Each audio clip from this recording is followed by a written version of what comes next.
Oh, jeez. But, so I quit that night. And afterwards, I went over to this little bar that the whole bunch of us used to go to. And I'm sitting there, and this nice looking man came by. And he sits next to me, and we got talking. And he said, "What do you do for a living?" And I said, "Well," I said, "I was a truck driver, but I just quit." He said, "I'm a truck driver." And he was really like so nice looking and everything. We talked for quite a while. And then we made arrangements we were going to see each other later. Well, he turned out to be the biggest crook in the world. Anyhow, he said, well, after I knew him a while, he said, when I helped him buy a truck and trailer, and he wanted me to go with him to Wyoming, be a hotshot driver. I thought, that sounds like something I'd do. What's a hot shot driver? Where you gather stuff for mining or Oil. drilling your hauling, drilling pipe. Okay, and, thank you. Yeah, so you had to have a long trailer and all that. I thought, well, why not? Yeah, you got them. Anyhow, had to go buy that trailer. Oh, it's a beautiful rig. Boy, we put stacks on it. And I made a upholstery for it with a big moon on it. It was really pretty. Gonna do the laundry, and I was going through pockets like I used to, and I found a note, and it was from a girl. He says, "What do you mean you're living with another woman, but you still love me?" I thought, well, something's really going wrong here. And I went and, did I confront him? I think I did. Yeah, oh, that don't mean anything. I'm like, uh-huh.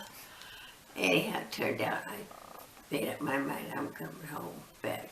And anyhow, I told him finally I just left. I said, I want out, I want my money and everything. Oh, you're gonna play how I'm getting it. It's in, well, it was still in my name. But he must have put his name on the truck too. But anyhow, so then I'm back working in a bar paying for it. He's got the truck and the trailer. I've got his car, which was a Lincoln. It's nice. Yeah, trying to get, I mean, there was no way I was getting any of it back, according to him. And so I would make trips up there at night to try to break in and steal the trailer. But I didn't have a key made for it. A repo outfit. And they said they could make a key for it somehow. I don't know, because they knew all the numbers on it. And they made a key for it, and they went up there, and they chickened out. They were scared of it, because I warned them that he had a gun. I knew he did. And they chickened out. Got home, and Joanne was living at my house then. And she said, you got a phone call from, what was his name? What the heck was his name? Anyhow, he was the owner of the truck company, or the hot shot company up there, and he knew what was going on. And he said, if you want that truck and trailer, you better get up here tonight. He said, somebody saw him packed, he's loaded, he's heading out of town. And they had been kind of watching for me. And so I said, Joanne, you ready for a trip? And her and I took off, and the deal was to go to a motel and call, I want to say Jake, but that's not it, the owner. Anyhow, so we get there and wait, and he calls and he said, he's moving, he's up and moving. He said, you better get here. And he said, I'll hang out and wait for you. So we get down there to where he was living in a mobile home park. But it wasn't really a park because it was a road. I mean, it wasn't like trailers really close. Anyhow, that truck and trailer was all hooked up and everything. And so Luann pulls in there, and he saw us coming in. And I didn't know I didn't know if I should jump or what, but Luann said, jump, Mom, jump. I jumped and I had the key, not knowing for sure if it was going to fit. And I just got the key in the door and just barely got up onto the truck. And here he comes flying out of this trailer. And I got the door shut, thank God. Got in. And he's jumping on the front of the truck like I wouldn't run over him. He made a big mistake. Anyhow. So I just took off with him hanging on the front. And he finally got smart enough to jump. But he had a Corvette. And his brother had a Corvette too, who lived up there.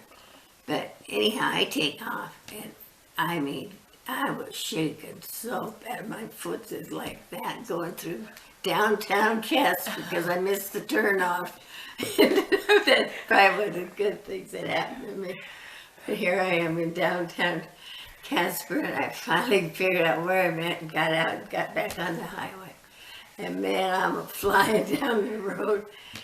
I guess what had happened is she saw him stop to talk to a cop. But I had no idea then, so I'm flying down the road, and all of a sudden it was like there was cops coming from everywhere, sirens and lights and all that. So I pulled over, and he says, "What did I do wrong?" And he said, "That's a stolen truck." I said, "I didn't steal it." And he said, "You've got a gun." I was dressed in slacks and tight boots. I'd been working. And I said, "Do I look like I've got a gun?" Anyhow, maybe I do have a gun. If I do, it's in the glove box, but it's not mine. Right. And about that time, here comes Bob and his brother. And so Bob, first thing he does is jump in the truck. And because cops had me out anyhow. And he's, "Now it's mine." The cop jumped him back out, and he said, "Nope, it ain't." He said, "But ownership is..." So you were not, it was obvious to the cop you were not stealing it because Yes, I had your name proof was that on it there. was You were, mine, yes, and they making the figured it out, payments. and Yeah. they knew what Because was he probably had a going on, record. and- Yeah. But then you talk about a bad night, because it was getting dark, and the cop says, he says, "We'll get you to the state line." Oh yeah, well they were pretty rough with Bob, but anyhow they said, "We'll get you to the state line, but that's as far as we can go." And they knew he would be chasing me. So sure enough, they did take us to the state line. And we had gone this little ways, and I saw it was a Mayflower truck pulled off the road. And so I stopped and woke the guy up, and I said, "Can you help me?" I said, "I'm really in a lot of trouble."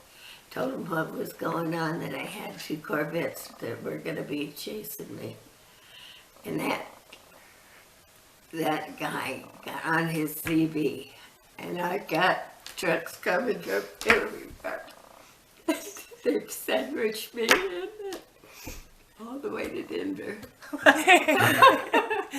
And yeah, It's a real story. that's for real. Yeah, I pulled into Little America, and here come a whole string of, what in the heck's going on?